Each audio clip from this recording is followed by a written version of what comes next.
que sim, essa segunda-feira, dia 24 de outubro, é um dia muito importante para mim. Afinal de contas, estamos fazendo a live de número 126. Começamos dia 7 de outubro, 7 de março, e estamos nessa aventura, nessa caminhada. Eu quero pedir desculpa para vocês. Semana passada nós reprisamos 2 programas. O programa de número 1 e o programa de número 39. O que aconteceu? A gente está tentando negociar com uma agência para que a gente possa ter pessoas para dar um apoio. Porque, por exemplo, a gente sempre diz, o dia hoje, a hora é agora, o momento é já, não deixe para o que você pode fazer hoje. Mas tem coisas que você não consegue fazer sozinho. Então eu estou produzindo, dirigindo, fazendo contato com as entrevistas, entrevistando e fazendo contatos financeiros, quer dizer, entrando em contato com patrocinadores, fazendo cobrança e está pegando, porque eu tenho outras atividades, né?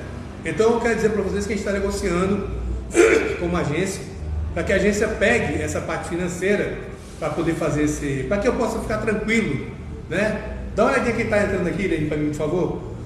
Olha aqui de lado quem está chegando, que está muito longe, dá para ver quem é. Eu olho para o meu. Tá, vai lá pro teu, tá bom. A Irene é produtora, madrinha, a Irene faz tudo aqui, ó. E essa risada aqui, agora veja bem. Quando eu comecei aqui, era Corujas Bia. Você lembra que aqui atrás, né? Agora virou Cabaré da Irene. Agora Cabaré com K e Irene com I. Eu acho que isso tem numerologia, tem alguma malandragem nisso aí. Depois eu vou descobrir o que é, tá? Mas é aqui na conveniência do posto Shell, pertinho do Maria Farinha, que você encontra essa simpatia da Irene. Eu já fiquei sabendo que dia de terça-feira tem música ao vivo, né? Cara, tá subindo coraçãozinho, tá subindo like ali. Pena que eu não tô conseguindo enxergar quem que é. Mas como a gente estava falando, né? Hoje nós temos 2 apoios fundamentais para a gente continuar fazendo esse programa. Primeiro apoio do meu amigo Ié. Ele tem o pimenta Ié e ele tem o açafrão natural, plantado lá na Chácara Aconchego, na estrada do Quinari. E na Chácara Aconchego, desde o momento que ele coloca a semente até a hora que ele faz o envasamento da pimenta, quando ele coleta a pimenta, ele faz o vazamento, quando ele colhe o açafrão, tudo é com muito carinho. E o açafrão dele é vendido no Ara Super do Tangará e no Ara Super do Aviário. Então são 2 opções. Vou falar com o seu Adem para poder me dar uma forcinha também, porque afinal de contas a gente falando da Ara Super aqui e tem que fazer rir, tem que rir, né? Pode estar brincando, Adem, mas a gente foi te visitar, eu vou. Então nós temos o apoio do EIS. Se você quiser adquirir o açafrão natural, 100% natural, quiser adquirir a pimenta EE, 992422286. Meu amigo EE, super especial. E temos o apoio também da Prefeitura Municipal de Rio Branco, através do prefeito Tião Mocalon e do meu amigo Ailton Oliveira e também da minha amiga Melissa Jales Oliveira. Eles estão lá na assessoria de comunicação. E olha só, a Prefeitura, né, criou um sistema agora de licenciamento desburocratizado. Você vai poder tirar licença para poder ter a sua empresa, o seu empreendimento, com um pouco mais de agilidade sem burocracia. Sem contar que a Prefeitura também colocou para vocês lá no 2º Distrito um atendimento da UCAC, sendo atendimento ao cliente lá no mercado do 15, né? Continua a vacinação contra a poliomielite em 10 pontos da cidade, contra a paralisia infantil, e você tem toda a estrutura. E outra coisa, eu ouvi dizer, estou tentando marcar uma entrevista ou com o meu amigo prefeito Tião Bocalão ou com o meu amigo Joab da Cidade do Rio, parece que a operação conseguiu chegar em 100% dos bairros. E hoje ele entregou 2 pontes lá no Conjunto Esperança, tá beleza? Pois é, isso aí são os nossos apoiadores do momento, mas nós vamos atrás de mais apoiadores. Eu vou pedir para você ouvir só um pouquinho aí, te concentra e sente essa musicalidade.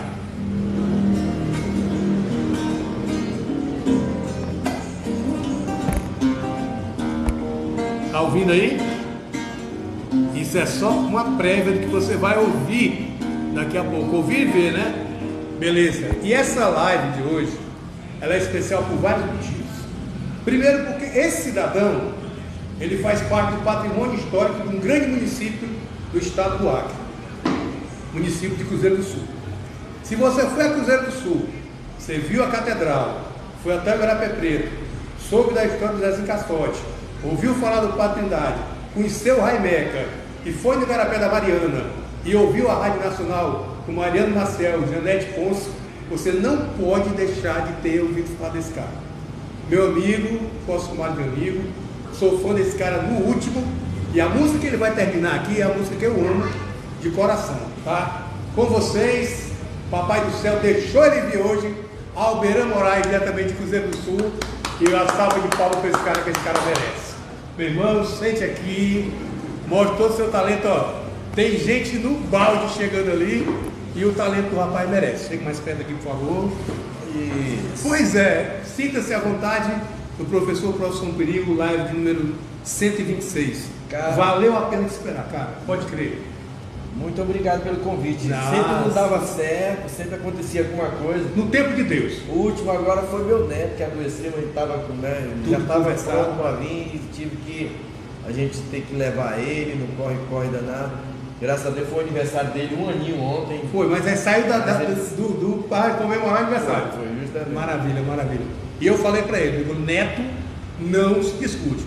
Neto se age, né? Eu já tenho os meus também. Mas, companheiro, me diga uma coisa. Como você se sente participando dessa ideia, profissão perigo? Não pareceu tão inusitado, mas de uma hora para outra criou um corpo, criou uma estrutura, criou um volume que a gente sinceramente não esperava. Mas você também é professor? Eu não estou formado ainda, mas até teve uma de professor nos anos 80, naquele tempo da educação integrada. Fui professor. Mas foi professor, né? Qual é a sensação? É melhor ser músico que ser professor? É melhor ser músico, né? Com certeza. Pelo menos a tua plateia está te aplaudindo. Graças a Deus que todos os meus alunos, todos se formaram já. Amém. Aí Isso é muito bom. muito, assim, a classe que eu tive nos anos 81, né? Eu tinha acabado de sair do exército, aí... Pegou o exército também? Servi o exército em 80, né? Aham. Primeira equipe do 7º BEC que veio, vai no legal, campo, legal. né? E depois aí eu passei 1 ano, 2 anos na educação integrada, lá no Barão do Rio Branco. Maravilha, maravilha. E eu trabalhei no Caveiro Costa, no Flodado Cabral, no Estudo Cerezinha, quase que eu ia para lá, mas a irmã Mariana não deixou. Lá eu fui, quando eu fui para Minas, estudei música lá na Escola do Milton, aí eu voltei e eu fiz Escola do Milton Nascimento? Nascimento, Estudou mal pra caramba, não foi? Fala sério. Aí a gente pegou e quando voltou a gente montou uma escolinha de música, poeta aprendiz, tive alguns alunos e no Instituto Santa Terezinha eu trabalhava com música lá, ajudava as irmãs lá. Aquela menina baixinha, loura, que era professora de educação física lá, que era o nome dela, esqueci. O pai dela tinha uma loja ali na frente, Vânia, se não me falha a memória, uma baixinha, muito amiga da Ivânia, de olho claro, gente boa demais. Porque na época de educação física lá, mas veja bem, e aí, como é que você começou em música, né? Porque eu já ouvi umas histórias e tal, eu queria que você contasse teu primeiro contato com os acordes, como é que foi que você chegou no violão, porque tem gente que apela, vai para sanfona, vai para o violoncelo, né? Vai para o contrabaixo, mas o violão é uma coisa mais tranquila, né? Não é tão tranquilo não. Não, tranquilo assim, tem de carregar. Justamente. Se vai carregar uma sanfona é mais pesado, né? É mais pesado. Eu falo assim, Jorge, de uma certa forma, você que é cearense, você... Zabumba, pandeiro e triângulo. Essa coisa toda. Eu sempre falo, meu pai, ele foi uma pessoa, apesar de ele não ser músico, mas ele influenciou muito, você bastante, naquele tempo... Ouvia muita radiodifusora. A radiodifusora, e ele saía para tocar o sino todo dia, 5 horas da manhã, e deixava o rádio ligado. Como era o nome desse? Tem uma profissão que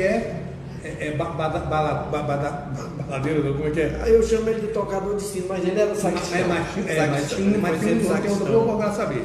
Ele foi sacristão, eu fui um dos primeiros ministros da Eucaristia do Acre também, né? Maravilha, maravilha. Aí foi o que aconteceu. E o meu pai saía todas 5 horas da manhã, tocava o sino na catedral, e ele deixava o rádio ligado, na Diário da Manhã de Florianópolis. Olha. Eita fé. Não era na rádio nem difusora, nem a voz dos náuticos. Ondas médias e ondas tropicais, né? Lá, Que vem direto. Era lá, e eu amanhecia ouvindo música, bastante música. Então, se acordar, a criança ouvindo música, desde criança, né? A sua canção de rádio rádio rádio.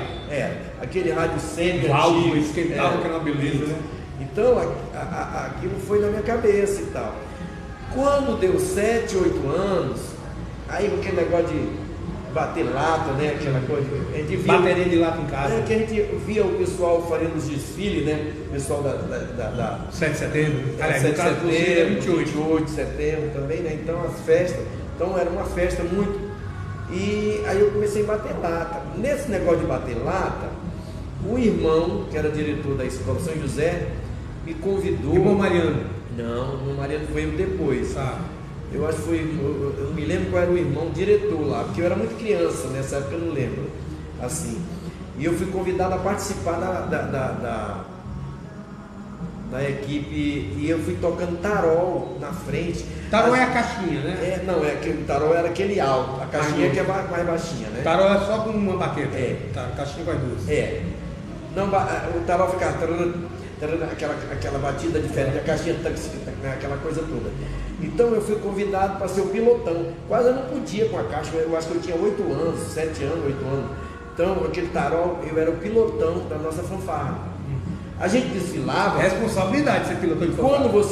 Quando você conheceu o Rio Grande do Sul, era na rua Rui Barbosa, na frente da igreja. Exatamente, era. Quando eu desfilei, era lá onde passa, lá em cima, no Abraão. Lá pertinho do São Lombardo. Isso, aquela rua ali que era o desfile. Era que era mais pavimentada. Era do lado da praça, então era lá em cima ainda. Depois que mudou lá para baixo. Então eu era criança, eu lembro algumas coisas assim, né, e tal. E essa coisa, o ritmo, né, porque o tarol dá o ritmo. Então eu sabia que tinha alguma coisa com a música. E quando foi com 10 anos, eu ganhei uma máquina fotográfica, Olympus 3035. Eita! Falei, isso é só coisa nova. Olympus 3035, aquela maquininha. Aquela flashzinha quadrada, né? Só saiu de linha quando apareceu a digital, porque os caras faziam 3x4, né? Eu trabalhei com aquela Kodak. Aquela Kodak pretinha. Aí foi o que aconteceu. Nessa, eu passei, eu acho que um mês com a máquina só. Né? Vi que não era minha praia mesmo. Aí eu troquei escondido do meu pai e da minha mãe. Eu recebi, era 10 anos, foi em 71 isso. E eu recebi de presente, aniversário de 10 anos. Eu troquei essa máquina pelo violão escondido do meu pai. Maravilha, boa troca. Mas já sabia da guilha alguma coisa? Nada, não sabia nada não. Do lado da minha casa tinha o Valsete, que namorava com a Aldeci, que é a nossa vizinha. E ele tinha uma banda que era o Valsete, o Olavo, o Nancy e o Zinho tocar. Então, isso lá no começo dos anos 70, 71, né? 71. E quando eu troquei, escondido do meu pai, eu levei o violão para ele afinar. Aí ele pegou, quebrou as cordas tudinho, que era tudo velha mesmo. Aí disse, agora tu compra um cordoamento, depois traz para mim. Aí eu peguei, comprei cordoamento, levei para ele. Nylon ou aço, meu amigo, a cabeça dos dedos tudo. Tem sacrifício. Aí era esfolando a cabeça dos dedos, aí aprendi. Primeira música que aprendi é aquela. Ela espera e não desespera na beira do carro. Eita prega, meu amigo, aí pronto, aí era só aquilo dali. Lindomar Castilho, não? Eu nem me lembro quem era que cantava isso.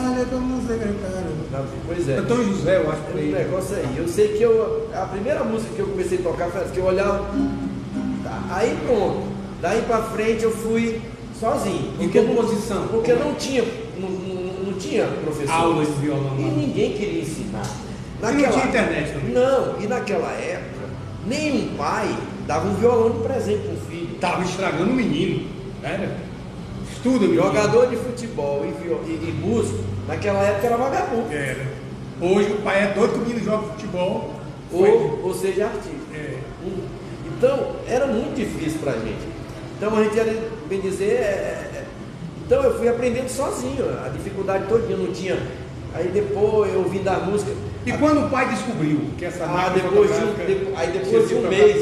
depois de um mês que eu já estava com o violão, aí eu falei para eles que eu tinha trocado, aí já não tinha mais jeito de destrocar e tal, aí ficou por isso. Houve alguma reprimenda, tipo... Não, só mesmo vocal? Não, só vocal, assim, alguma coisinha, mas eu nem lembro. Então, aqui dali foi fazendo com que eu fosse aprendendo a cantar as músicas, eu ouvia bastante. Autodidata. Já tinha muita música no ouvido, porque desde criança que eu ouvia, né? Então você não tem muita dificuldade, porque hoje eu estudo música na UFAC. Eu sei nos métodos que a gente estuda, Kodály, Suzuki, a importância de ouvir bastante música para você se iniciar um instrumento. Então, isso me ajudou muito no violão. Porque quando eu aprendi uma música, quando eu fazia os acordes, no meu ouvido eu já tinha escutado tantas músicas com aquele acorde, que eu fui fazendo essa coisa. Aí chegou o ponto de participar do primeiro festival, né? No final dos anos 70. Qual foi o local lá? Foi lá no Samambaia. Samambaia, lá em cima. Isso. Ó, pessoal, Samambaia, para quem não conhece o Rio Grande do Sul, é um dos mais tradicionais que eu frequentei na década de 80. As melhores férias, depois tinha o Clube do Magid, né? Que era mais, assim, mais social, né? Você conheceu o Lenine também, Conheci, né? Pois é. conheci. Então, teve uma... Tinha o Nauas Clube também, né? Nauas. Então o Lenine, ele participou, nesse dia foi eu e o Lenine escrever nossa música, porque naquela época, e os mais jovens entendam isso, naquela época a gente tinha que levar a letra da música do cara da Polícia Federal, para ele poder assinar, para a gente poder participar do festival. Para ver se estava liberado, né? Ver se estava liberado. A censura era direta. Aí a gente tinha... Regime militar.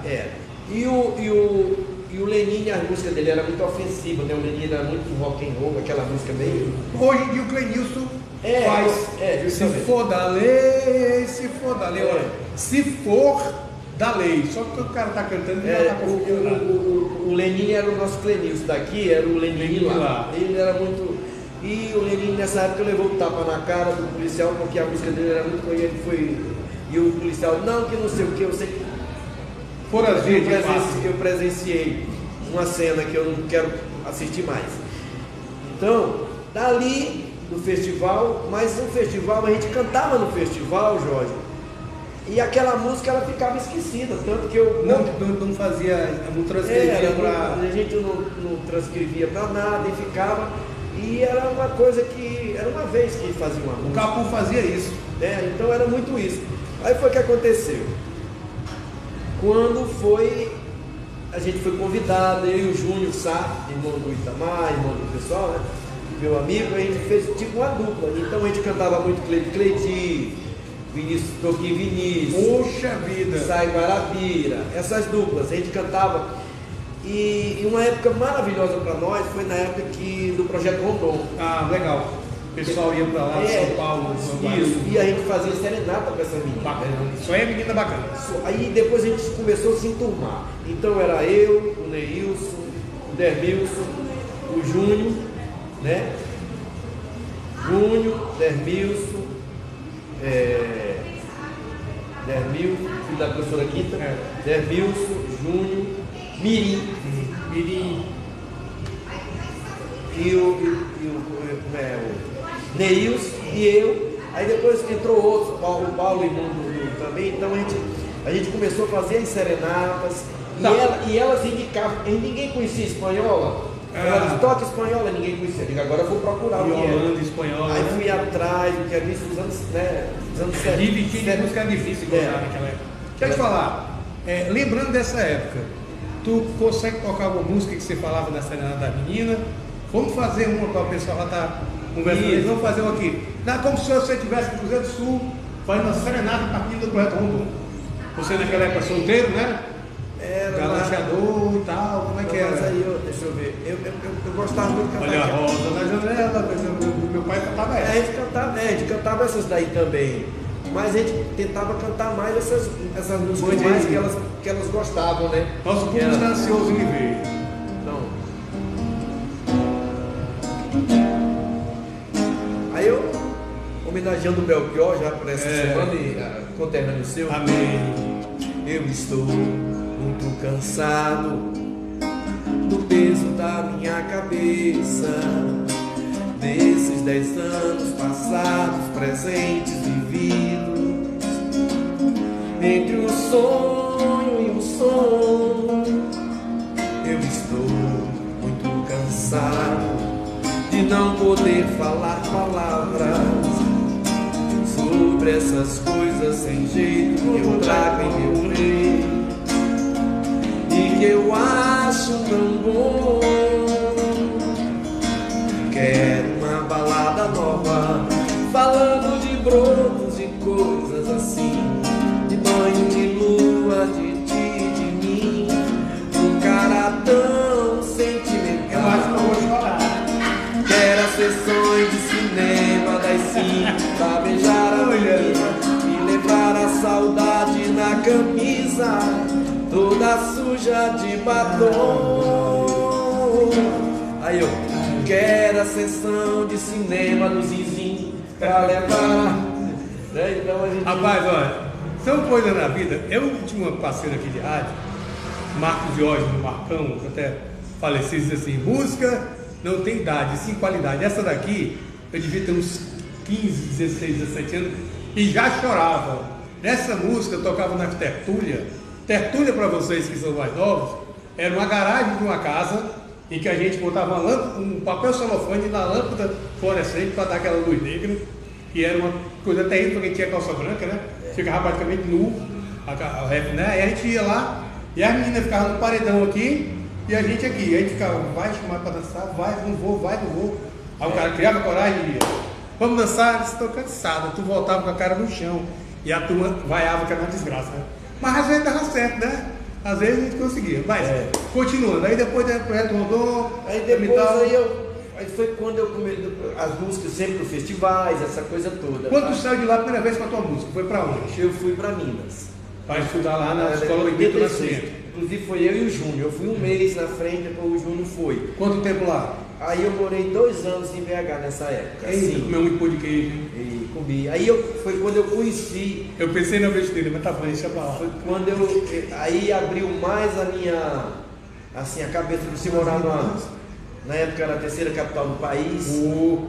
E Lagoa da Pampulha. Não, eu digo assim, a noite mineira, na década de 80. Clube da Esquina, né? No Clube da Esquina, onde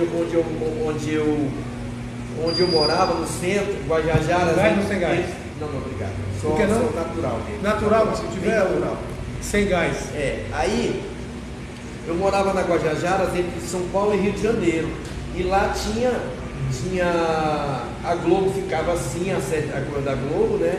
Tinha o Cassino, tinha a Adega 2012, que a gente passava, o Guarabira estava lá na esquina. Rapaz, Vitor Ramiro, que é do Rio Grande do Sul, né? Muita gente boa. Fernando Brantes, parceiro do Benito Nascimento, né? Muita gente boa. A gente foi nessa época. Oh, meu Deus, olha só, quando o entrevistado é importante, rola uma estacinha. Olha, os meus outros entrevistados, me desculpem, mas foi a primeira vez que aqui no... É porque mudou, agora é Cabaré da Irene, é água, viu, gente? E olha, o cantor tem que preservar suas cordas vocais e é água natural, beleza? Quem tem sua garganta como instrumento tem que preservar. Eu sou besta, vou acompanhar ele também na água mineral e natural, beleza? Né, rapaz? Deixa de ser mal. Um brinde pela princesinha do Juruá, né? Ei, amém. Tu sabe por que existe o Tintim? É cultura. Explique, pode dizer que eu quero. O Tintim, para quem não sabe, nós temos 5 sentidos. Então a gente vê, a gente toca, a gente cheira e a gente prova. Tava faltando o ouvido. Aí tem então que ter aí tem que ter o Tintim. É para arredondar os 5 sentidos, né? Tá entendendo? Beleza. Professor Perigo também é cultura. Vamos lá. E aí, como é que foi? Então aquilo foi, a gente foi, quando eu fui para lá, eu já tinha algumas músicas, mas tem essa música que deu o pé assim para mim. Eu tava no Parque Mangabeiras, em Minas, lá em Minas. Tá. E lá eu tava com violão, sempre, todo domingo eu ia para lá. Meu programa de domingo era assistir o Som Brasil, a corrida do Senna e depois eu ia pro Som Brasil, a TV Cultura, né? Com Rolando Boldrin. Então era o meu programa Senhor de Brasil. domingo, Senhor Brasil hoje. Na época era Som Brasil, que era na Globo. Então aquilo era todo dia. E quando eu ia no domingo para lá, eu ficava lá tocando. E nesse dia chegou aquela pessoa assim, aquela menina assim, umas 16, 17 anos, com a mais linda, olho azul, cabelo de milho. Uma garota da Pampulha, nem garota de Ipanema. Sabe, uma coisa assim, justamente. Devia ser do município de Cláudios, que é um município lá em Minas que a maioria das mulheres são louras. Polaquinha. Aí, cara, aquela menina veio pedir uma música, eu cantei a música e ela saiu. Não tinha telefone naquela época. Levou teu coração. Não tinha celular. Não, eu fiquei encantado com a beleza. E a música veio na hora. Então eu fiquei olhando assim, eu disse, caramba, tal. Aí ela. Baixou, olha que coisa linda. Aí eu lembrei que mês atrás eu tinha ido para o Rio de Janeiro para ver o mar, que eu nunca tinha visto o mar. Eu fui ver o mar, em Minas não tem mar, eu fui para o Rio, fiquei na casa da minha tia, aí tinha visto o mar, fiquei encantado, aquela coisa toda, e quando voltei, aí lembrei do Juruá, lembrei da minha terra, lembrei de tudo, e aí eu fiz essa canção assim, ó, nada, nem o rio me leva, o mar que me seduz, tá nos teus olhos. O céu perdeu o azul pro teu olhar, e o sol foi se esconder nos teus cabelos. Não faz assim, olha pra mim, que o céu azul e o mar parecem não ter fim, que o sol que eu vi se pôr amanhã secará as lágrimas, a mágoa vira pó. O grito é desse nó que eu canto e vem de lá. Menor é o meu carinho frente ao brilho desse olhar. Sou como um passarinho procurando ninho, mas só sei cantar. Então essa música... Misericórdia, sinceramente. Agora, isso o cara faz sem nada, sem ter tomado né, só com a... É por isso que eu digo, algumas pessoas dizem, não, o artista para criar ele tem que estar muito doido, ele tem que puxar um beck, ele tem que tomar uma cachaça, ou ele tem que levar um chifre. Você vê, uma música dessa bonita demais, sentimento profundo, os olhos da menina comparado com o mar, que ele conheceu há pouco tempo, quer dizer, cara, é uma obra de arte. Você desculpa, mas você está um outro patamar, porque o cara, você não viu ela outra vez, não? Só foi essa vez? Não, se eu tivesse, e o pior é que eu não peguei o nome, eu ia colocar o nome da música. Na música. Mas essa minha amiga, essa aí, olha, sinceramente, olha, ficou o azul do teu olhar. Se você tem os olhos azuis, na década de 80, você andou lá pela cidade que ele falou, você pode ser a música dessa música aí. Vamos lá, continuando. E continuando, eu passei 2 anos, voltei do Acre, 88. Mas nesse espaço também eu ajudava a escola de samba do Morro, né, fazendo os sambas, enredos. Pois é. Aí participava dos festivais e ao mesmo tempo fazia o samba enredo do Morro, né, e tal. E todo ano a gente no carnaval fazia o samba enredo e tal. Aí passei 88, foi quando eu fundei essa escolinha, né, Poeta Aprendiz. E 89. Aí eu... Só de música? Deu para sobreviver essa época só de música? Não, ou tinha atividade não, paralela? porque não, antes mesmo, agora voltando, lá no festival, lá atrás, aí eu participei de 2 bandas em Rio Grande do Sul. Eu participei da The Kings e da aparecer. Era no domingo à noite, não era? Cara, com certeza. Era domingo à noite. A gente descia ali pra praça, depois Isso, justamente, domingo à noite. Era a gente que fazia esse show lá. Mas aí qual foi o Kings, ano? Era o The Kings, não era do 83, 84. Eu fiquei de 84. Era 84. Fiquei de 82 a 82, 4, 86. Foi 86. Não, era 84 para 85, por aí. Que é justamente no auge do pop rock. Naquela época que apareceu o Santos Pastel dos Verdes lá, tu lembra? O pastel dos Calicentes ali embaixo do hotel Plinio, onde eu morava. Foi nessa época. Aí, nessa época, 84 até 86, eu acho que era nessa época que eu participei. 84 eu estava na Biquíni, 85 guitarra. Também. Não, eu tocava e cantava. Aí tinha 2 guitarras, um contrabaixo e a bateria. Era o Sai do Magic. Sai do Magic eu conheci. Pois é, aí era o Boca o Márcio, o Clóvis na guitarra base, na guitarra solo e às vezes era eu e o Derban. Porque os 2 cantores eram eu e o Derban. E quando ele não estava cantando, eu estava cantando. Aí depois a gente saiu, aí entrou outras pessoas. Aí foi quando o Elvis também foi para lá. Aí tá. Então essa época aí a gente foi. Aí foi quando. Isso já foi 84, 85, 86, foi quando eu fui para Belo Horizonte. Né? Mas paralelamente eu fazia dupla com o Júnior, tocando, e ao mesmo tempo tocava nos bailes. Em 81, aí 82 eu participava do Bar Cíntia, de fazer show em Tarauacá, Márcio Lima, nesses cantos que a gente ia também. Então, aí foi quando eu participei das bandas. E foi muito importante também para mim, para criar um repertório também, né? Para tocar tudo, né? Para não tocar é tudo, só aquela coisa. justamente. Quadrada, Eu tocava tudo. Entendi. Mas antes mesmo de ir para a banda, eu já tocava tudo. Eu fazia as festinhas e tocava de tudo, né? Principalmente música nordestina que eu tocava muito. Eu tocava Wagner, Belchior. Fagner, isso aí, o Belchior sabia todas as músicas dele. Então aí para mim o pessoal me chamava. E é uma referência, né? Fazer festa, fazer aniversário, fazer tudo. Justamente. Né? Então é isso aí, a gente já tocava. E quando eu fui fazer, aí depois dessa música, né, que é O Azul do Teu Olhar, aí eu volto pro ar, que eu participo do festival, aí eu fico em terceiro lugar.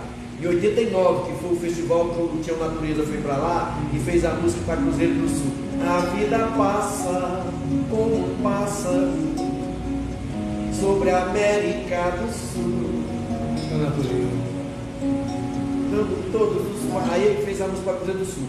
E ele foi fazer, ele era o especial do festival, né? A atração principal do festival.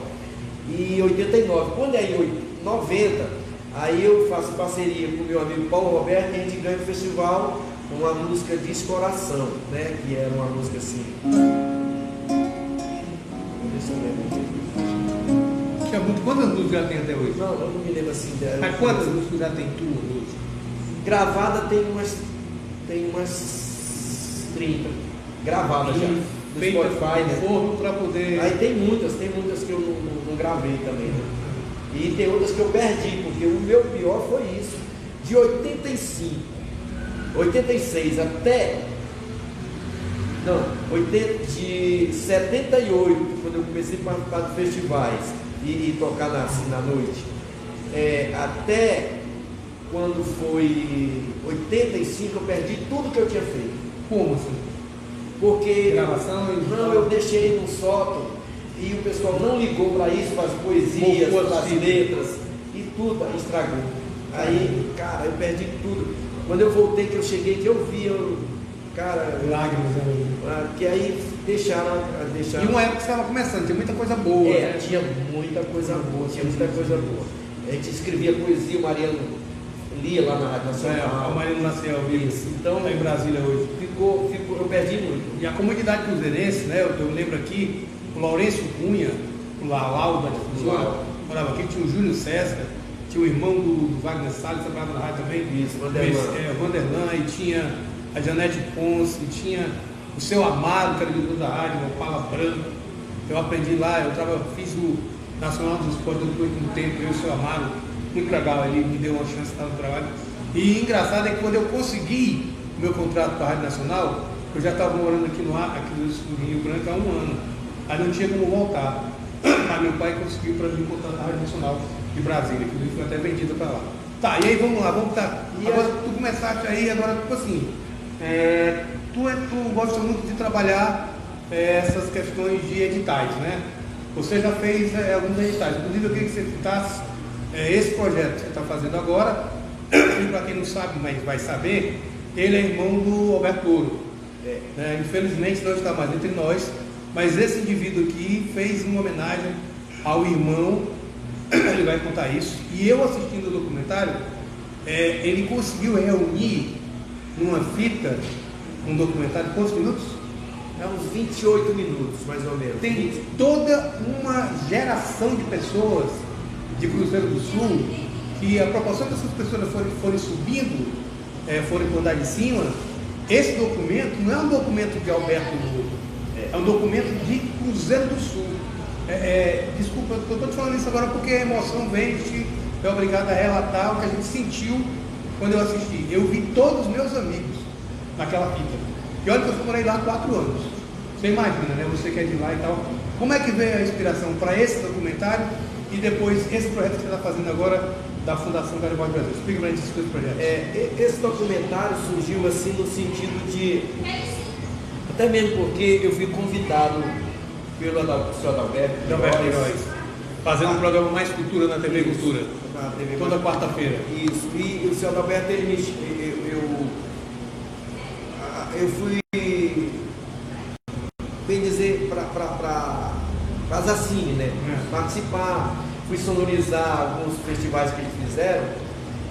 Aí ele me chamava. Associação Acreana de Cinema, tá, gente? Aí eles me convidaram, vamos participar? Eu, mas com o maior prazer. Aí eu comecei a participar. Aí eu tinha que fazer alguma coisa. Então aí eu participei das oficinas. Aí quando eu fiquei apto para fazer o documentário, aí é que eu pude escrever um documentário na frente. Você tem que ter um certo, né? E foi quando a gente Justificativa do projeto. Não, até mesmo porque você tem que ter. Você tem que ter, não, você tem que ter participar e ser da área. Com certeza. Então aí foi quando eu fiz aí eu me juntei mais a minha esposa, aí falei com a viúva do Louro, se ela podia, porque estava muito recente também, né? Então os depoimentos são muito são muito efervescentes, são muito próximos. Muito próximo ainda. Inclusive seu pai e sua mãe deram depoimentos que você pressente que muito próximo. Impactante, até mesmo porque a gente tinha que ser feito. Foi feito na hora certa. Foi, na hora certa. Porque até mesmo era a família mesmo. Eu fiz com a família e com os amigos. Eu procurei os amigos mesmo dele, sabe? E muitos. Ficou gente fora daquele não, ficou muita gente fora, mas aí a intenção era aquela, as pessoas que andavam com ele, né? E estavam. Eu senti muita falta do Alderman, porque o Alderman era muito amigo dele, só que eu procurei, não deu certo a gente gravar, mas vai ficar depois para outra.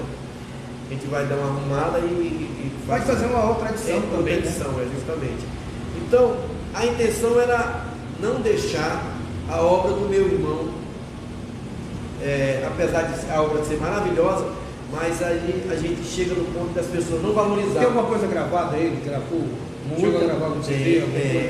O nosso primeiro disco, Naus Aquiri, são 5 faixas dele e 5 minhas. Você vai ouvir essa no final, tá? Vou guardar a cereja do bolo final, tá? São 5 músicas do Louro que ele canta e são 5 músicas minhas que eu canto. Se chama o Naus Aquiri, que está aí na internet, no Spotify, no YouTube. Você procura aí Alberã Moraes, Naus Aquiri, que vai estar lá. Eu amo essa música. Aí, o que aconteceu? Ele gravou e depois ele gravou um solo, que chama Vale do Juruá. Aí ele pegou as 5 músicas que ele gravou no Naus Aquiri, mais outras inéditas, e montou um CD de 10 faixas. E eu também fiz a mesma coisa. Tá no Spotify também, no teu lá, no dele? A música dele tá tudo lá, no YouTube, né? Então, aquele momento ali para mim foi assim uma coisa de fazer com que a música do Louro, a história do Louro, né? A história. Eu acho que você mexeu com a história do Cruzeiro foi linda. Então, para nós é uma coisa que vai ficar para sempre. A gente não foi papai e mamãe estão vendo, né? Foi, não foi, tá dando assim, né? É bom para manter a memória sempre viva. E esse outro projeto que você está fazendo agora, música? São várias. São várias. Eu agora encerrei 2 projetos, um pelo SESC, né? Farinhada nas escolas rurais. Eu fiz apresentação em 2 escolas. Isso eu não sabia. Porque todos esses, eles iam para as escolas. Só que como o SESC me convidou para fazer na Expoac, aí eu fiz algumas apresentações lá. Mas a gente ia fazer nas escolas. Aí aproveitei e a gente fez lá no SESC, lá na exposição, né? Lá no estande do SESC, que a gente apresentou lá. E eu fui nas 2 escolas que eu tinha escolhido, que era Rui Azevedo, que é ali para Banco do Amapá. Certo. E na escola, agora esqueci o nome, ali no Custódio Freire. Certo. Agora vamos supor que por acaso alguém dos nossos internautas que estão assistindo aí não saiba o que seria uma farinhada. Explique aqui o que é a farinhada no velho modo. Eu sei o que é, mas explicando fica melhor. O que é uma farinhada no velho estilo cruzeirense? Não, a farinhada, eu acho que já vem dos indígenas, né? Então é aquela reunião de parentes, amigos, conhecidos, né? Que às vezes o cara não tem a mandioca toda, aí o outro traz e faz de meia, e faz aquela coisa toda. Mas cada um tem sua função, né? Cada um tem sua função. Então um vai lavar a mandioca, a mulher vai lavar a mandioca, os outros vão ralar, o outro vai acontecer. Outro vai parar o tucupi. Isso. Então tudo isso, a manipoeira. Manipoeira, tá? Então tudo isso, o que acontece? Aí chama farinhada. Mas Aí você vai ter o beiju, os derivados, né? E o Djavan, ele cantou uma música assim, ó. Você não sabe o que é farinha boa, farinha é que a mãe me manda lá de Alagoas. Aí eu disse, rapaz, esse cara não comeu a farinha de não. Aí eu fui, né? Eu fiz essa canção, não foi para responder o Djavan, mas foi para mostrar os nossos derivados, as nossas, tudo que a gente, que mora em Cruzeiro do Sul, que mora no interior do Acre, né? Então os derivados da mandioca para nós, né? Sou Cabo sou do Norte, sou de Cruzeiro do Sul. Sou Cabo sou do Norte, sou de Cruzeiro do Sul. É tanta farinha pra mandar, é tanta maniva pra plantar, e tanta ladeira, e tanta ladeira. Aipim, mandioca, macaxeira, pão da terra, comida genuinamente brasileira. Pão da terra, comida genuinamente brasileira. Tem a maestria dos fazeres, alquimia de transformar veneno pra satisfazer tantos quereres da terra, sabores, saberes. Eu quero um beijo da nega, eu quero um beijo na folha da bananeira, farinhada, o elo de tantas famílias brasileiras. Farinhada, o elo de tantas famílias brasileiras. Farinha de tapioca, tapioca, com uma massa fina carimã. Farinha d'água, bolo de macaxeira, quebra jejum, beléu, biscoito de manhã. Sou Cabo sou do Norte, sou de Cruzeiro do Sul. Sou Cabo sou do Norte, sou de Cruzeiro do Sul. É tanta farinha pra mandar, é tanta maniva pra plantar, e tanta ladeira, e tanta ladeira. Milagrosa, Urimem, Caboclinha, me disse Zeca Façanha que tinha manha de fazer a melhor farinha, pato, rabada, tacacá. Tucupi, feitos da manipoeira, água da mandioca, comida genuinamente brasileira. Quem provou, aprovou, pediu, com todo respeito ao Djavan, a nossa é a melhor farinha do Brasil. Quem provou, aprovou, pediu,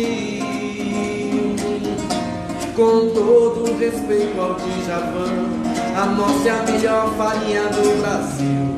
E como diz Juraídas da Cruz, se farinha fosse americana,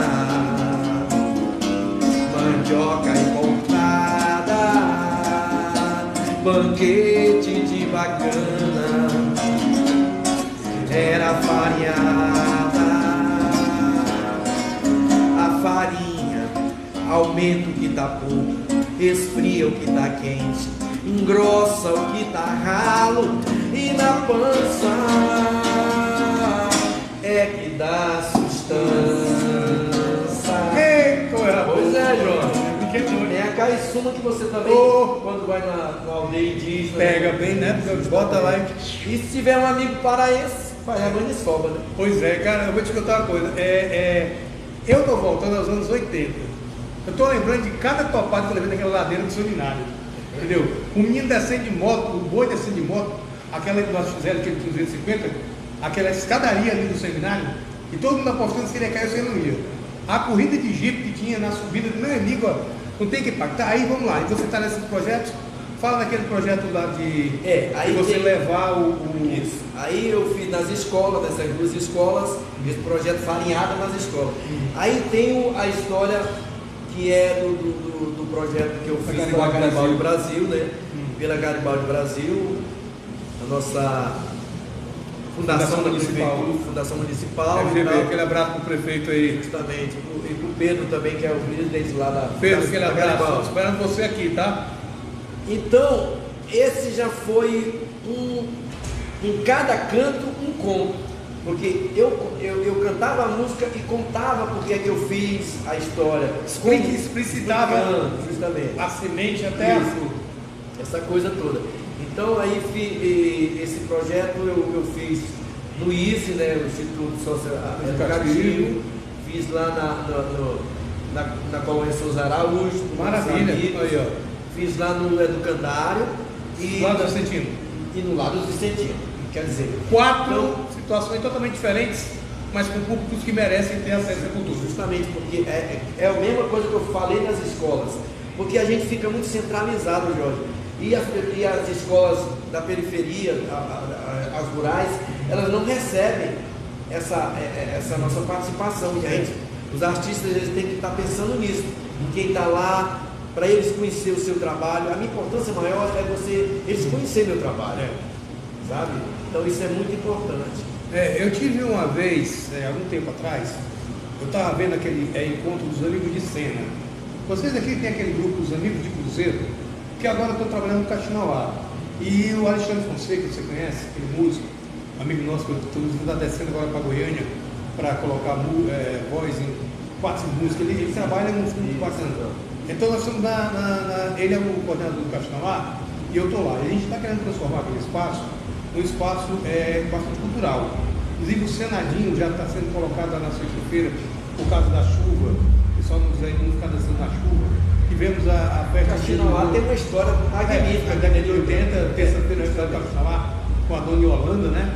Então a gente está abrindo o espaço para a sociedade. Nós tivemos um curso de desenho esse final de semana, temos uma festa do Luiz Teodoro dos anos 80, vamos ter uma festa, quer dizer, que a gente está tentando fazer.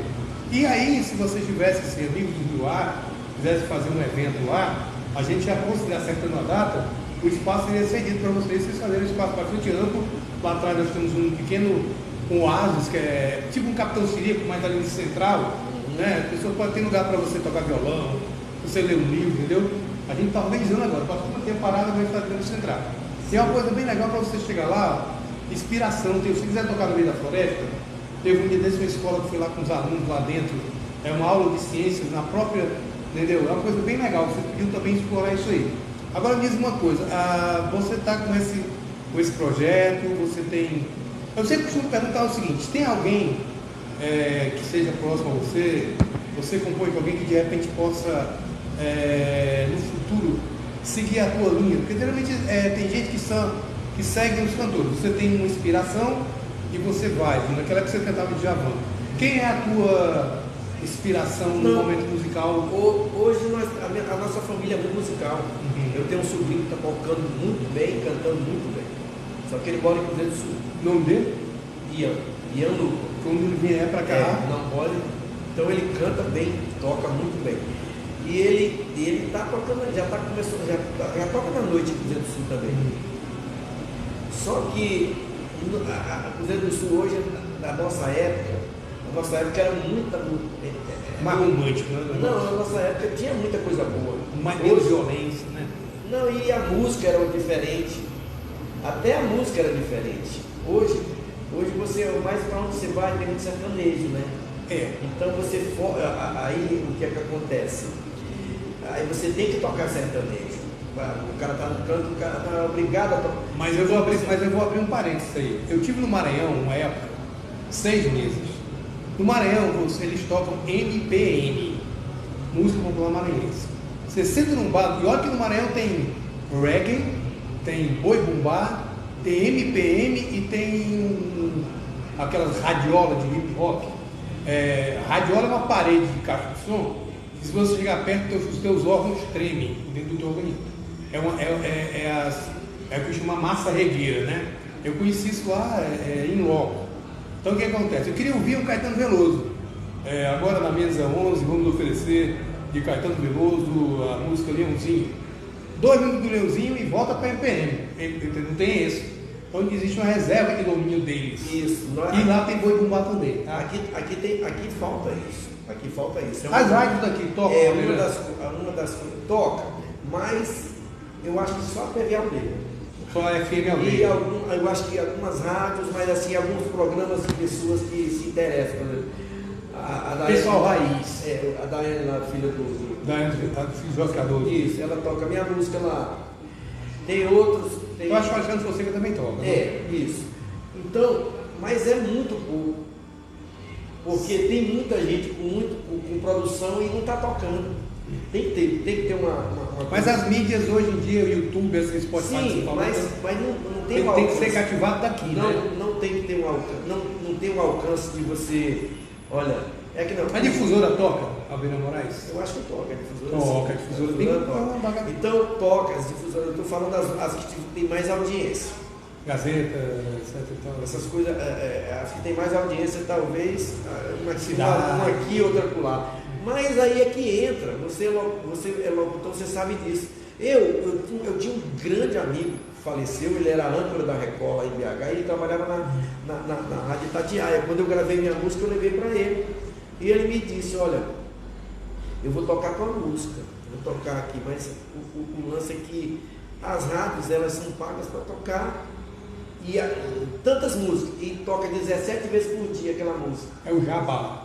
Não, porque tem que tocar 17 vezes, que é para poder entrar na cabeça da pessoa. É o jabá com lei. Então, isso falta com que, por exemplo, você faz um bloco de música aqui, aí toca uma música criana, aí faz 10 blocos para as outras músicas, cadê essa criana que sumiu? Então faz um bloco, todo bloco toca uma música criana. Né? Seria interessante. É isso que está faltando, isso que falta. Reserva. Quer dizer, é 30% de 3 músicas, toca uma criança, 2 de outro, e vai assim. E olha as internacionais agora, que ainda bem que as trilhas de novela, hoje em dia, ninguém está levando barra séria, né? Que antigamente tinha a trilha nacional e a trilha internacional. Né? E outra coisa, Jorge, a pessoa vai dizer, não, porque é um estilo. Não, eu tenho shot, tudo. Eu tenho samba, baiano, eu tenho rock, eu tenho tudo lá. Não tem dizer que é só abrir a prateleira. Tem tudo lá, meu estilo. Pode entrar lá no meu corpo, tem todo tipo de música. Tem uma guarânia, tem guarânia é brincadeira. Até no sertanejo. Tipo uma sertaneja, que tipo nesse estilo da guarânia, mas contando as nossas histórias, porque o interessante é você levar a história. É você valorizar a sua terra. Música é um contador de história. Se ela é rock, se ela é pop, se ela é samba, mas ela está contando a tua história. É o que eu digo para as pessoas. Quando você está lá no Rio de Janeiro, que alguém te pede a música da tua terra, aí... Tu fica feliz, né? Justamente. Porque aconteceu comigo, eu estar tocando no barzinho e o cara chegar e pedir para me cantar Nilson Chaves. Ele era do Pará. E eu cantei e o cara ficou meu fã. Isso é bom demais, cara. Não é isso? Então, são essas coisas que de repente as pessoas têm que entender. E você tem que mostrar a música da sua terra, tem que, sabe, valorizar. Por exemplo, eu estou aqui, estou no seu canal aqui. Professor Profissão Perigo. Isso, Professor Profissão Perigo. Eu tenho 5 mil no meu Facebook. Mas no meu YouTube tem 500 inscritos. Aí, e é lá no YouTube que tem as músicas. Para o cara ouvir. Então, isso... Não, quando eu passar para o YouTube, eu vou lhe chamar de novo. Que a minha intenção é entrar pelo YouTube, passar pelas duas páginas no Facebook e estar no Instagram ao vivo, ao mesmo tempo. É porque ainda não tive ainda. Tecnologicamente, a nossa geração é um pouco limitada. Então, primeiro eu dominei o Facebook. Eu estou agora arranhando o Instagram e estou fazendo um esquema que no YouTube, quando a gente entra, você tem que ter uma estrutura maior, tem que ter uma internet mais quadrada, até porque você tem que ter um programa que linke nos quadros. Então isso aí vai para o futuro. É só conversar. Você tem que usar. Eu uso, quando eu vou fazer alguma coisa, eu uso. Mas consegue entrar nos quadros? Entra no Facebook. Tem um programa, rapaz. Depois usa pelo computador. Depois tu me fala. Tá. Então, Tá. E o que acontece? A gente sente falta disso. Por exemplo, olha que eu procuro. Eu fui com a Agro em 2016. Olha só a minha ideia. Em 2016 eu estava com uns discos, eu fui lá no Agro, ele me recebeu muito bem. E porque foi eu fiz 2 apresentações em 2 lojas dele. O que é que acontecia? Eu vendi 50 discos para ele e eu ia fazer um show lá na loja, lá no Araçuca, no Araújo, né? Então eu estava tocando e na época, quem comprasse acima de R$200, foi em 2016, R$200 era coisa. Então acima de R$200 recebia um CD. Aí o cara queria autógrafo, levava lá para mim autografar lá onde eu estava tocando. Então foi o pessoal de Cruzeiro do Sul que me conhece, foram lá, ganharam o CD, foram lá para me autografar. Então, mas eu lá, olha só, eu procurei o Adel, tá entendendo? Porque o artista tem que correr atrás. Né? Então, o artista tem que ir conquistar. Só que o que aconteceu foi que logo em seguida eu viajei, e foi na época que faleceu meu irmão. Meu pai ficou, e eu fiquei, aí pronto, aí eu tive que parar essas coisas para poder organizar a família, receber tudo, né? Mas eu acho que agora ele teria uma proposta maior de comprar mais de 50, comprar menos 100 para poder. Não, é muito difícil gravar CD? Hoje nós temos pessoas que gravam CD bom ou você grava fora? Hoje tem como gravar aqui também. Estúdios bons, do Slade, mais alguém? Tem estúdios bons. Inclusive eu gravo. Músico bom eu sei que tem. Mas a gente está dependente ainda daquele produtor musical que manja de tudo. Não, que não tenha tendências. Porque se você tiver. Você produtor tem que ter um raiz, que conheça tudo. Não, é um produtor que ele não tem a tendência. O cara guitarrista, ele vai colocar mais guitarras, a música vai ter mais só guitarra. Aí o outro que tem mais sanfona, ele vai colocar mais sanfona. Então ele tem que ter, porque você tem que balancear o disco. O disco tem que estar balanceado. Eu vou te dar uma ideia. Quando nós gravamos o disco, eu e o Louro, meu produtor de Soberano, as músicas do Louro, elas vão ficar mais arranjadas. Por quê? Elas são mais assim... melodiosas. Ele vai ter que colocar mais arranjo e a tua vai ficar assim, porque a minha tinha mais letra, a letra mais grande. O teu lugar, a tua música tinha lugar para menos recheio, dele dava para rechear mais. Isso. Então, justamente, então foi o que ele falou para mim, foi o que aconteceu. O disco ficou bastante balanceado, e você ouve e pensa que é eu que estou cantando e ele que está cantando e vice-versa. Então, ficou muito. Então isso falta. Eu vendo o Alexandre conversar com o produtor dele, desculpa, tá, Alexandre, né? Que você fala dos nossos fatos. Ele vai colocar guitarra baiana, colocar aquela gaita americana, entendeu? Só que aí eu tô achando legal porque ele está montando. O cara pega a música, quando ele chegar lá para colocar a voz, vai estar tudo toda pronta, bem legal. Então eu tenho esse grande amigo que ficou, depois que a gente gravou já uns 4, quer dizer, gravamos na Usaquiri, gravamos Teatro de Deus, o Louro gravou o Vale do Juruá, né? E eu gravei o Zé Duarte. Então são 4 trabalhos que eu tenho gravado com o Ricardo Gomes. Então eu não abro mão desse meu produtor de jeito nenhum, por conta que eu quero fazer as coisas, sempre farei, porque deu certo. Casamento ele já conhece o nosso trabalho, já sabe como é que vai trabalhar. Agora vamos criar confusão aqui.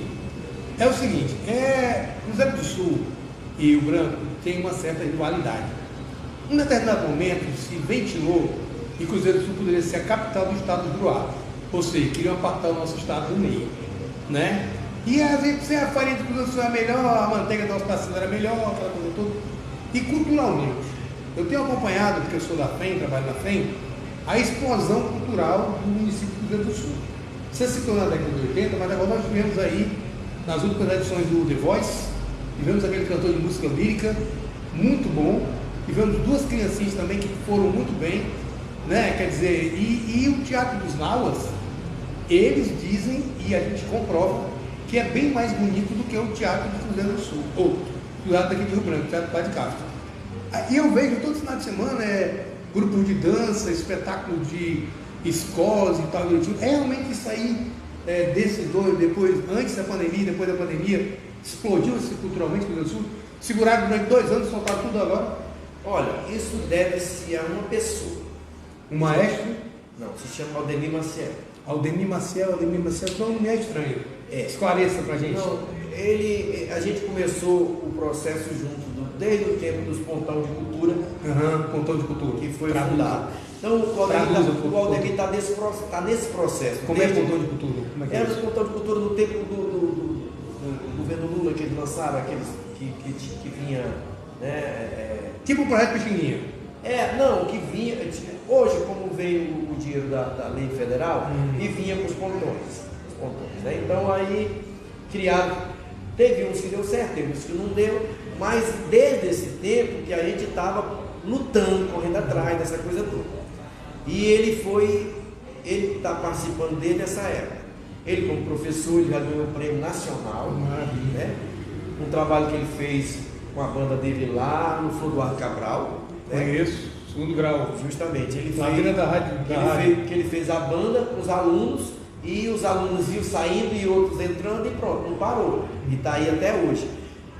Ele assumiu a Secretaria de Cultura de Cruzeiro do Sul. Maravilha. Então, isso ele deu sabe, eu falei até para o vice-prefeito, que hoje é o prefeito, né? Que era o vice-prefeito da gestão passada de Cruzeiro do Sul e agora é o prefeito.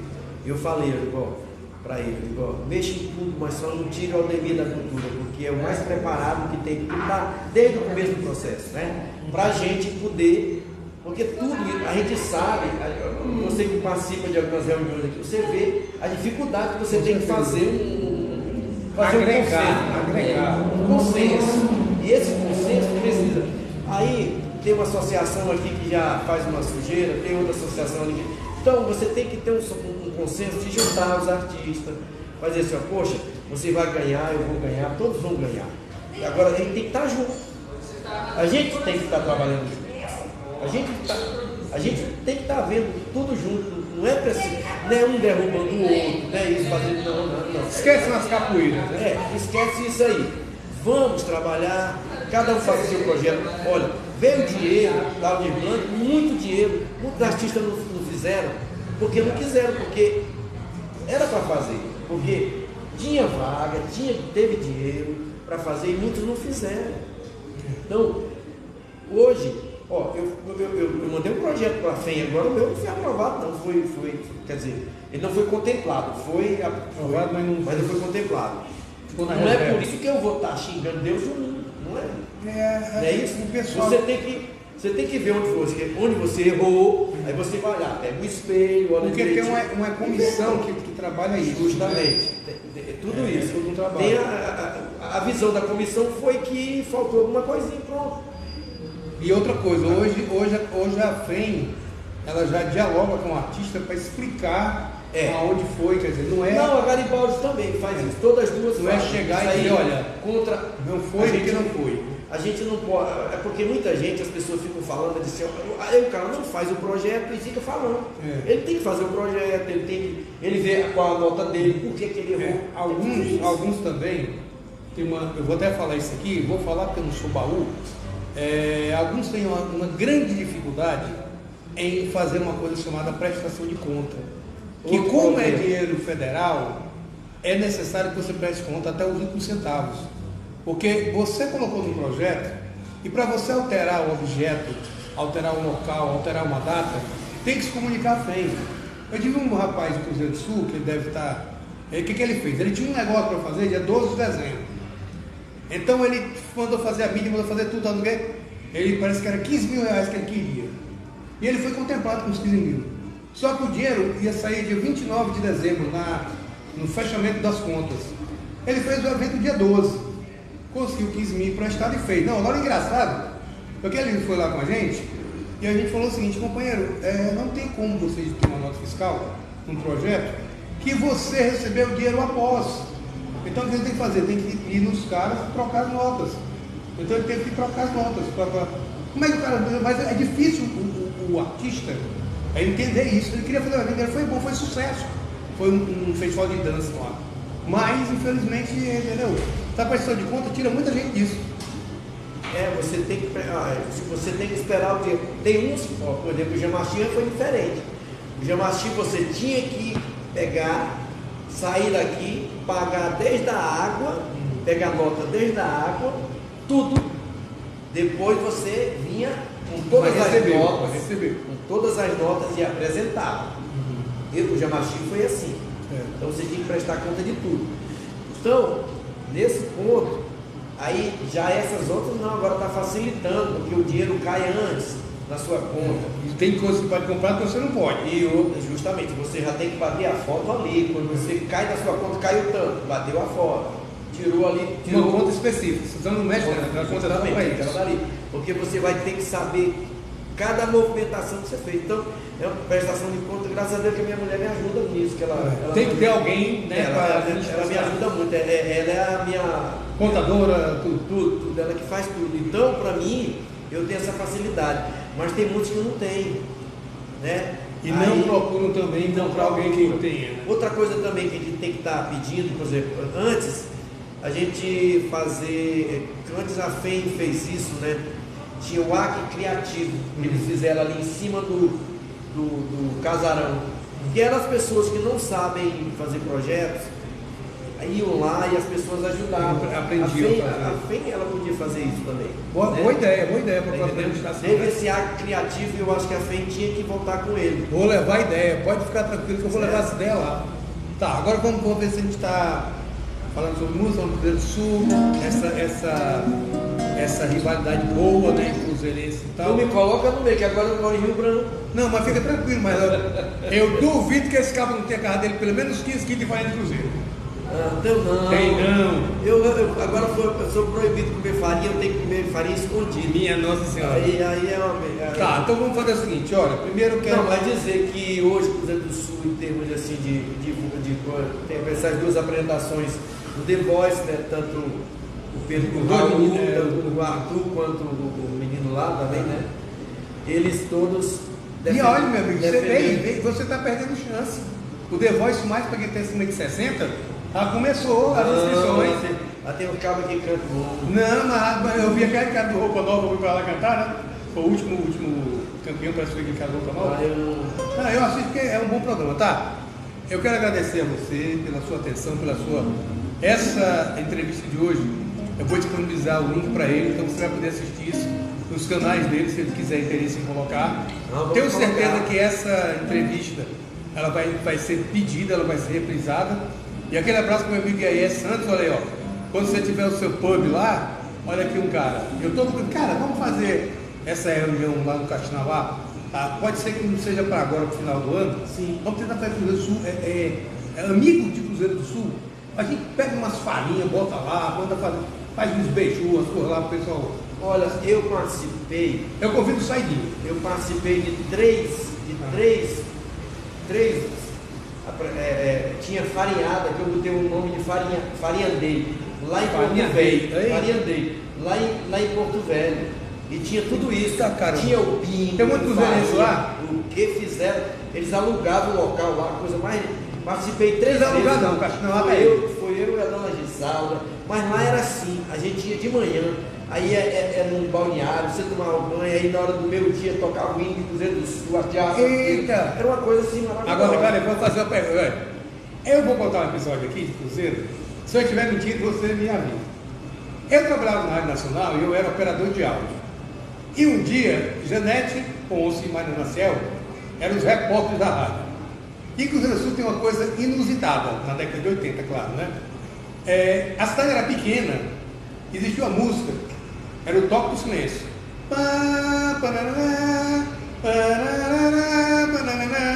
Quando essa música tocava na rádio, a cidade inteira parava, que era sinal que tinha morrido alguém. Ainda era assim? Não era assim, não? Não, hoje eu não sei, mas na época... Agora veja bem, né? Aí o Mário Maciel entra com a Janete, toca o toque do funeral, aí eu... Era um cartuchozão naquela época, né? Quando eu olho para dentro do estúdio, tá os dois desgramados, Mariana e Janete, isso é verdade, fato venérico. Aí eles estão deitados no chão do estúdio, morrendo de rir. O que foi, Brau? Tu é doido? Eu falei que eu tô morta de cansada. Aí eu digo, aí agora ferrou. Meu irmão, foi de meio-dia a 3 horas da tarde, nego de carro lá ligando para a rádio. Tiramos o telefone do gancho, querendo saber quem tinha morrido. o senhor Amaro, educadamente, né, um capitão do exército, bastante educado, né, um cidadão meio grosseiro, me sacaneou. Agora não tinha culpa, pá, toca aí o toque do silêncio, meu irmão. Era uma coisa, sem contar que o pessoal do Rio Grande do Sul, em 1980, tinha o negócio da sexta. De meio-dia às 2, não dormia, não tinha um táxi na cidade, o banco do Bradesco fechava, velho. Entendeu? Todo mundo ia dormir, era impressionante. Então, minhas histórias do Rio Grande do Sul, Igarapé Preto, Mariana, Canela Fina, o Cruzeirinho, entendeu? Muitas aventuras boas. E eu queria lhe agradecer mais uma vez, dizer para você que fale pra gente onde é que a gente encontra as suas músicas. E eu quero que você se despeça com Nawazakiri, é o meu hino. Eu nem me astrei a cantar, eu fico só ouvindo ele, tá? Eu vou esperar aqui, vou deixar aqui, eu vou fazer diferente. Eu vou sair aqui um pouquinho, vou virar aqui a câmera especificamente para ele, que hoje o evento é só dele, né? Então eu vou virar para cá. Amigos, live de número 126, no dia 24 de outubro, presença de Alberana Moraes. Cruzeiro do Sul, sinta-se beijada e abençoada, e que por muitos e muitos anos eu tenha lembranças boas, só lembranças boas dos momentos que eu passei por aí. Nawazakiri com vocês, Alberana Moraes. A gente tem um canal que a gente tá começando também, né? O canal Alberana Moraes no YouTube, que tem as minhas músicas e tem as músicas do Louro também, né? Tem algumas. E tem o documentário Alberto Louro. Quem não assistiu, vá lá, curta. E prepare o lenço. E prepare o lenço, prepare o lenço, curta e assine o canal também. Assinar não o canal, só faça inscrever-se, já serve para mim, já está de bom tamanho. Inscrever-se lá no canal, porque a gente precisa divulgar nossa música de Cruzeiro do Sul, né? A nossa música criana. E vamos cantar Nawazakiri, que dá o nome ao nosso primeiro disco, meu e do Louro. E Nauas, cidadão cruzeirense, terra dos Nauas, Café Nauas, time Nauas, Guaraná Nauense, time do Nauas, agora no nosso campeonato estadual. E o Akiri é o nome indígena do Acre.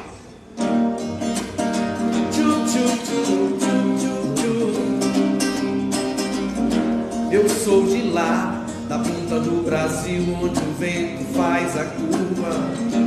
O açaí é a uva das bandas de lá. Do Brasil sou um gurumi apaixonado. Nawazakiri, brasileiramente dobrado, por ser de lá, da ponta do Brasil, onde há um rio de água preta e água turva. Sei contar histórias do Boto e do Irapuru, Jabuti, Tacacá, Buriti, depois de um banho de chuva, Iaçá, Tambaqui, Mandi, Pirarucu. Eu sou de lá que tem Guaraná, Cupuaçu, pupunha, graviola, patoa, abacaba, castanha, caju, farinha, tapioca, ingá, beijo, a cor de jambo da morena daqui, no seu canto solto, curió do Akiri. Tem forró, mãe d'água, chama o batedor, Cunhã do Mapinguari, Curupira salvou. Eu sou de lá, da ponta do Brasil, onde o vento faz a curva. O açaí é a uva das bandas de lá. Do Brasil sou um curumim apaixonado. Nawazakiri, brasileiramente dobrado. São pessoas que esse chão seringueiras defendeu até se ferir. Natureza que nos deu levou Chico Rei Tião, ver o astro da nossa bandeira fugir. Eu sou de lá da ponta do Brasil, onde o vento faz a curva. O vento faz a curva na Serra do Divisor, Serra da Contamana para os peruanos, Serra do Mor para quem é do Vale do Juruá. Eu sou de lá, da ponta do Brasil, onde os aviões fazem a curva, fazem a volta em Cruzeiro do Sul. Um grande abraço. Pois é, e como a gente sempre diz, o dia hoje, a hora é agora, o momento é já. Não deixe o momento que você pode fazer hoje, sabe por quê? Pode não haver amanhã. Aquele abraço, amanhã a gente está de volta.